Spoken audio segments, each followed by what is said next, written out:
오늘 우리에게 주시는 하나님의 말씀은 예레미야 31장입니다. 오늘도 이 말씀을 통해서 하나님께서 우리에게 은혜 주시기를 원합니다. 밤에 평안하셨습니까? 하나님은 매번 이 유다의 사람들을 향해서 진노의 예언을 하시면서도 동시에 그들을 위해서 일하시겠다 이렇게 말씀을 하십니다. 솔직히 우리 같은 평범한 죄성을 가진 사람들은 이런 사실을 통해서 큰 위로를 받지 않나 이렇게 생각하는데요. 이 위로의 범주에는, 그러니까 위로를 받아도 되는, 위로를 받을 만한 사람의 범주에는 당연히 우리가 특별히 신경 쓰지 않았던 사람도 포함될 것입니다. 이게 무슨 말씀이냐면, 솔직히 말해서 우리 생각에는 예외라는 게 있으면 하는 그런 바람이 있잖아요. 그게 뭐냐면, 그러니까 우리가 불편해하는 사람들, 우리한테 못되게 굴었거나 아니면은 누가 봐도 뉴스에 나와서 나쁜 일을 했던 사람들을 보면서 저런 사람도 천국에 갈까? 저런 사람을 위해서도 예수님이 십자가를 지셨을까 하는 그런 나쁜 사람들 있잖아요. 그 사회면에 나오는 그렇게 뭐 누구를 어떻게 했다, 뭐 이렇게 불을 놨다 하는 그런 못된 사람들이 있습니다. 그래놓고는 전혀 반성하지도 않고 오히려 뭐 사회가 나를 이렇게 만들었다 이렇게 이상한 변명하는 사람들이 있습니다. 그리고 꼭 그렇게 거창한 잘못을 저지르지 않더라도 우리 주변에서 우리 마음을 불편하게 하는 사람은 분명히 있습니다. 그런데 그런 사람에게 하나님께서 은혜를 주실까? 우리는 아예 생각조차 하지 않는 거죠. 그럴 수 있을 것 같아요. 그런데 하나님의 사랑에는 경계가 없습니다. 그리고 그 하나님의 은혜에는 자격도 없습니다. 자격이 없는 사람한테 주어지기 때문에, 그래서 그 하나님께서 부어주시는 모든 복을 은혜라고 말하는 것이죠. 선물이라고 말하는 겁니다. 자격이 있는 사람한테 주어지는 거면 보상이지 은혜가 아닙니다. 받을만 하니까 주었겠지, 받을만 하니까 그걸 받았겠지 한다면 그것은 더 이상 은혜라고 말할 수 없는 겁니다. 그렇기 때문에 우리 같은, 저 같은 사람도 이렇게 목사로 살면서, 성도로 살면서 천국을 소망하면서 하나님 은혜를 바라보고 살아갈 수 있게 된다라고 저는 생각합니다. 오늘 본문 8절 말씀 같이 한번 읽어볼까요? 8절입니다. 시작. 보라, 나는 그들을 북쪽 땅에서 인도하며 땅끝에서부터 모으리라. 그들 중에는 맹인과 다리 저는 사람과 잉태한 여인과 해산하는 여인이 함께 있으며 큰 무리를 이루어 이곳으로 돌아오리라. 이 구절에서는 하나님께서 땅끝에서부터 모아드리는 사람들의 명단이 있습니다. 내가 그들을, 포로로 끌려가고 흩어졌던 모든 사람들을 땅끝에서부터 이곳으로 모으겠다 이렇게 말씀을 하시는데요. 그들 중에는 맹인도 있습니다. 다리 저는 사람 있고요. 잉태한 여인과 해산하는 여인 있습니다. 잉태한 여인은 배에 아가를 가진 사람이고요. 그 해산하는 여인은 지금 막 이렇게 애를 낳고 있는 그런 사람이 아니라, 다른 번역으로 보면 아기 업은 여자를 말합니다. 그러니까 이렇게 배가 이렇게 불렀든지 아니면 등에 아가가 붙어 있든지 이렇게 주변에 큰 도움이 될 만한 사람은 아닌 것 같아요. 이렇게 도움을 받아야 되는 존재죠. 연약해진 존재들이라고 할 수 있겠습니다. 멀쩡하고 건강하고 고귀한 자들은 당연하지만 그 북쪽에서부터, 땅끝에서부터 이렇게 돌아오는 사람들 중에는 맹인, 다리 저는 사람, 잉태한 사람, 그리고 아기 업은 여자들도 있다라는 것이죠. 그러니까 다 연약한 사람들입니다.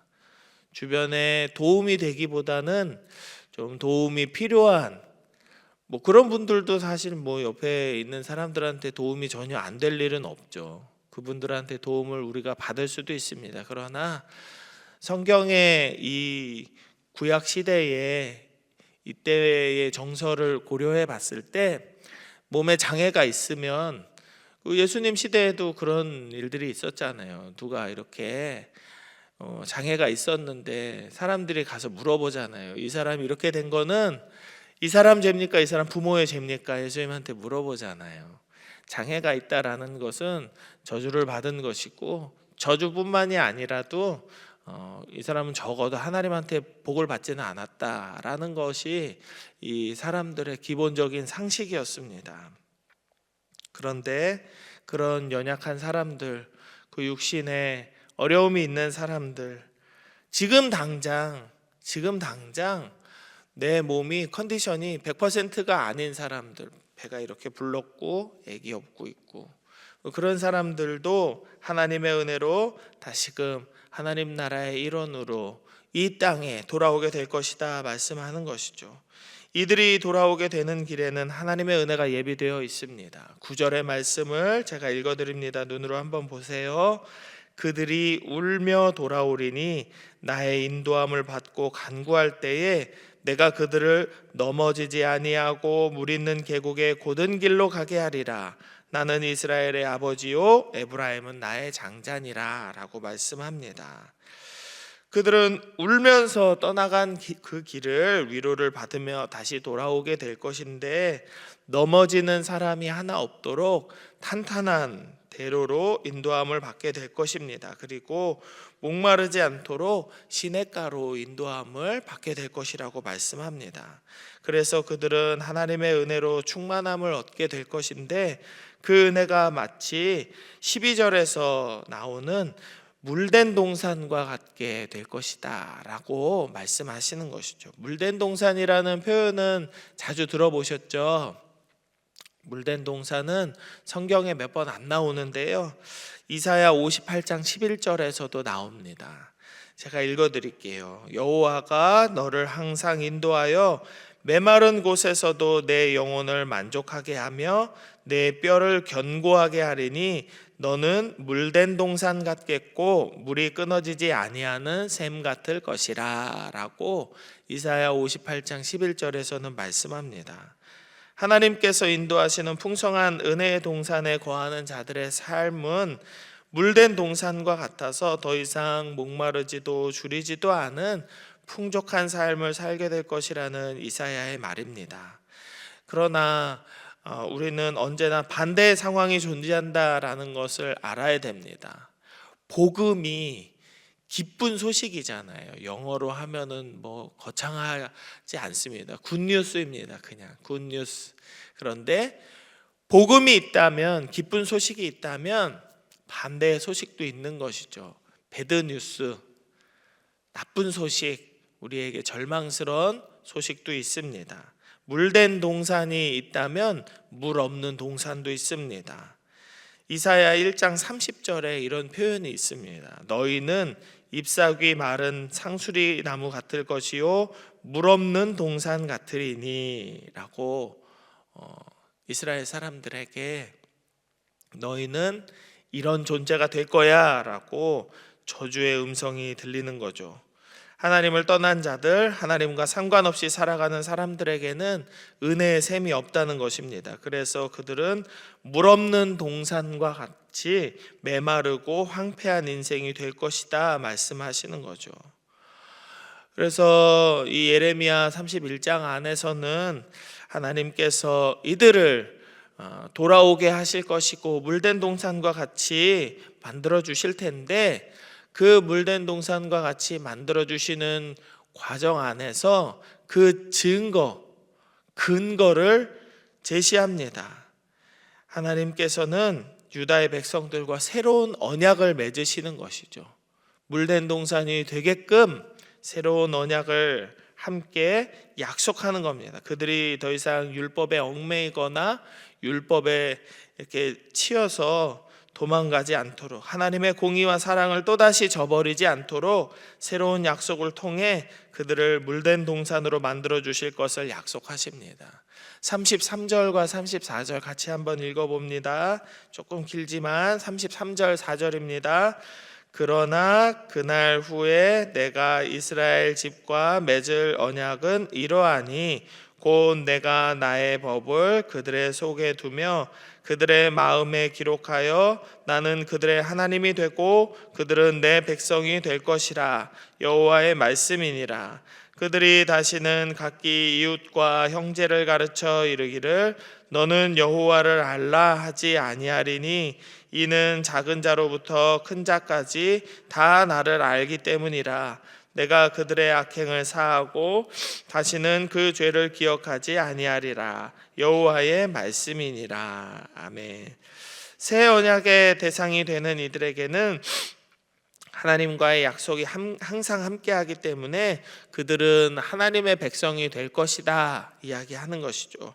다시는 하나님에 대해서 알아라, 이분이 하나님이셔 라고 전할 필요도 소개할 필요도 없게 됩니다. 그 이유는 모든 사람이 하나님을 알기 때문에 하나님을 오해할 이유도 없고 하나님이 아닌 다른 것을 하나님이라 부르면서 우상 숭배할 이유도 없어지게 되기 때문입니다. 그리고 궁극적으로는 이 언약 안에 있는 모든 사람들에게 하나님은 죄를 사해 주시고 그 죄를 기억하지 않으시는 은혜를 베풀어 주시겠다 약속하고 있습니다.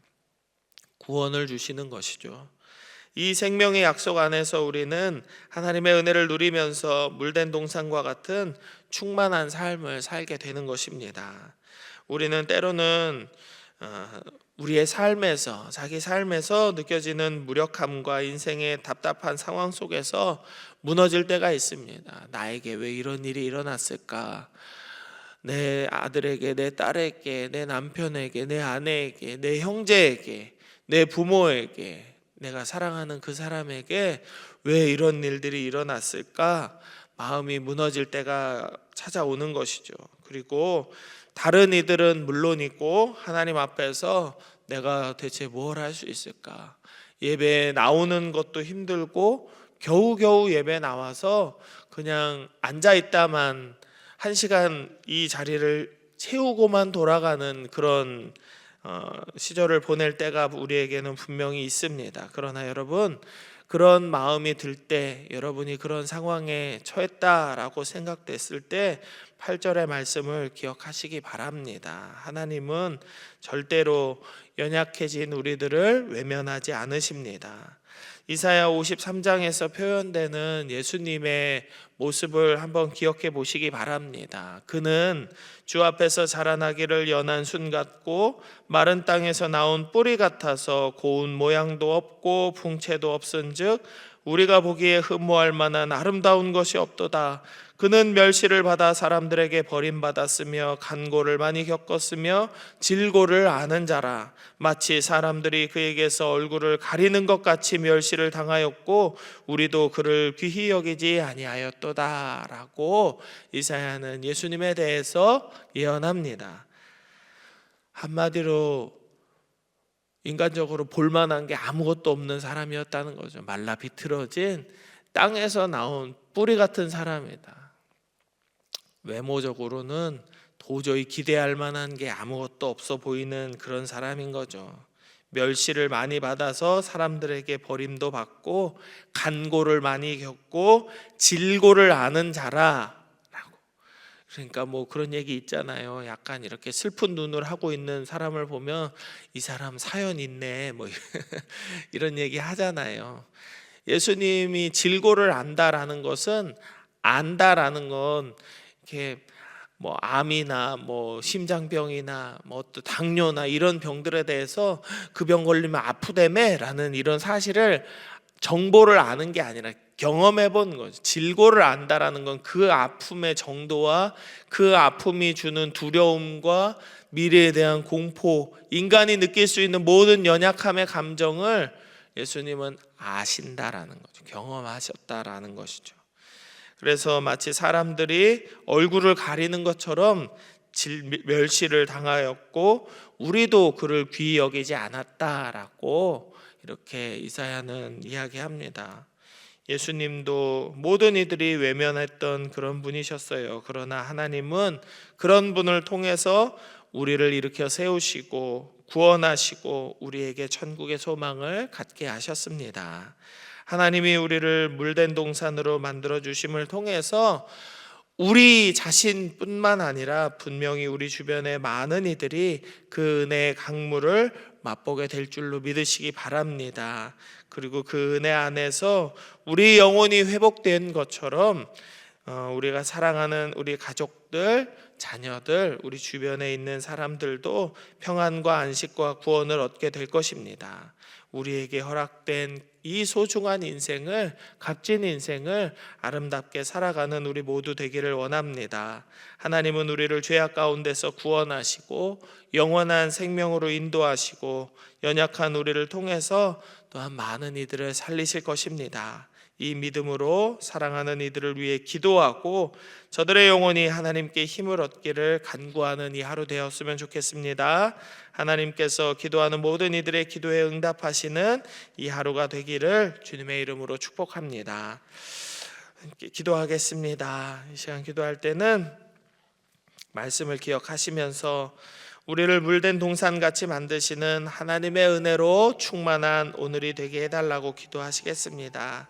그리고 하나님께서 부르시는 곳에서 이 땅의 모든 성도들, 우리나라에 있는 모든 교회의 성도들이 하나님의 은혜의 강물을 흘려보내는 복의 통로로 서게 해달라고, 우리 광양제일교회 성도들이 그런 삶을 살게 해달라고 기도하십시다.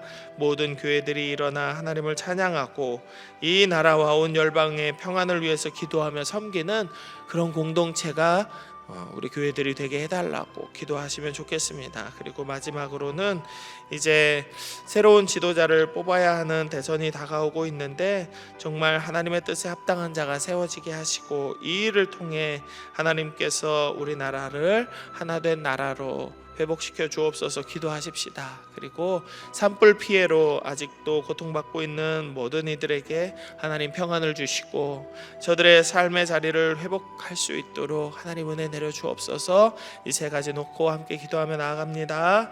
하나님, 오늘도 주의 말씀 안에서 이 하루를 시작할 수 있도록 은혜 주심에 감사를 드립니다.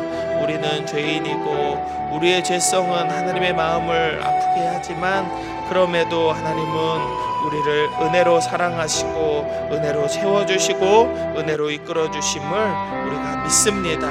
우리가 하나님 말씀 안에서 하나님 은혜 안에서 물된 동산같이 되기를 원합니다. 하나님 은혜로 충만한 은혜를 경험하는 오늘의 삶을 살아갈 수 있기를 원합니다. 주여, 우리를 불쌍히 여기시고 긍휼히 여겨주셔서 우리가 기도하는 모든 기도의 제목들 가운데 하나님의 은혜가 넘치도록 부어지게 하여 주옵소서. 우리뿐만 아니라 하나님 이 땅에 있는 모든 성도들의 삶이 그렇게 되기를 원합니다. 이 땅에 있는 모든 성도들이 하나님의 은혜의 강물을 흘려보내는 복의 통로로 서게 하여 주옵소서. 그래서 모든 교회들이 일어나 하나님을 찬양하고 열방을 위하여 이 나라를 위하여 기도하는 섬기는 공동체 되기를 원합니다. 교회가 원망과 질타와 미움의 대상이 아니라 하나님께서 이 땅에 성도들을 모아서 함께 예배하게 하신 사랑의 공동체로 다시금 그 교회의 역할을 회복하게 하시고 하나님, 이 교회가 온 나라와 열방을 위하여 기도할 때 하나님께서 일하시는 것을 아버지 우리가 보기를 원합니다. 주여 역사하여 주옵소서.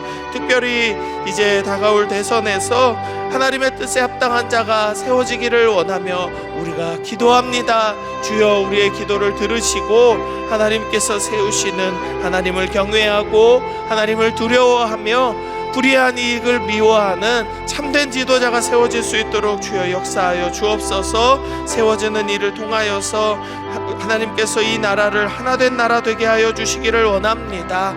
고통받고 절망에 빠져있는 저들의 마음을 위로할 만한 지도자가 세워지기를 원합니다. 주여, 산불 피해로 아직도 고통받고 있는 많은 이들을 하나님 기억하여 주셔서 저들의 삶에 평안을 주시고 그 삶의 자리가 회복될 수 있도록 하나님 은혜를 내리어 주시옵소서. 주님, 하나님, 우리는 아무것도 아닌 사람들이고 우리는 죄인들이었지만 우리를 불쌍히 여겨주셔서 물된 동산같이 만들어주시는 하나님 은혜가 있음에 감사를 드립니다.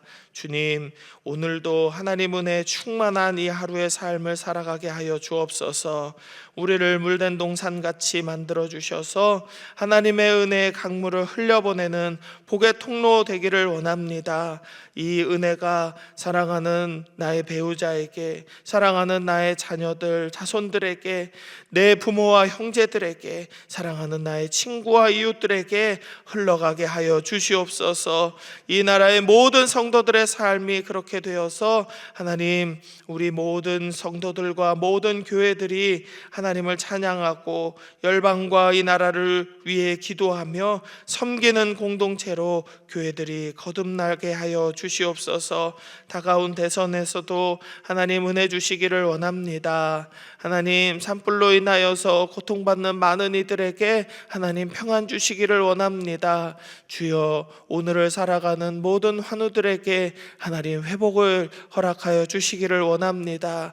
우리의 마음속에 있는 답답한 문제들, 아무도 해결해 주지 못하는 그 어렵고 큰 산과 같은 모든 문제들을 이겨낼 수 있고 뛰어넘을 수 있는 힘과 용기와 능력을 주시는 이 하루 되기를 간절히 소망하며 거룩하신 예수님 이름으로 기도드립니다. 아멘.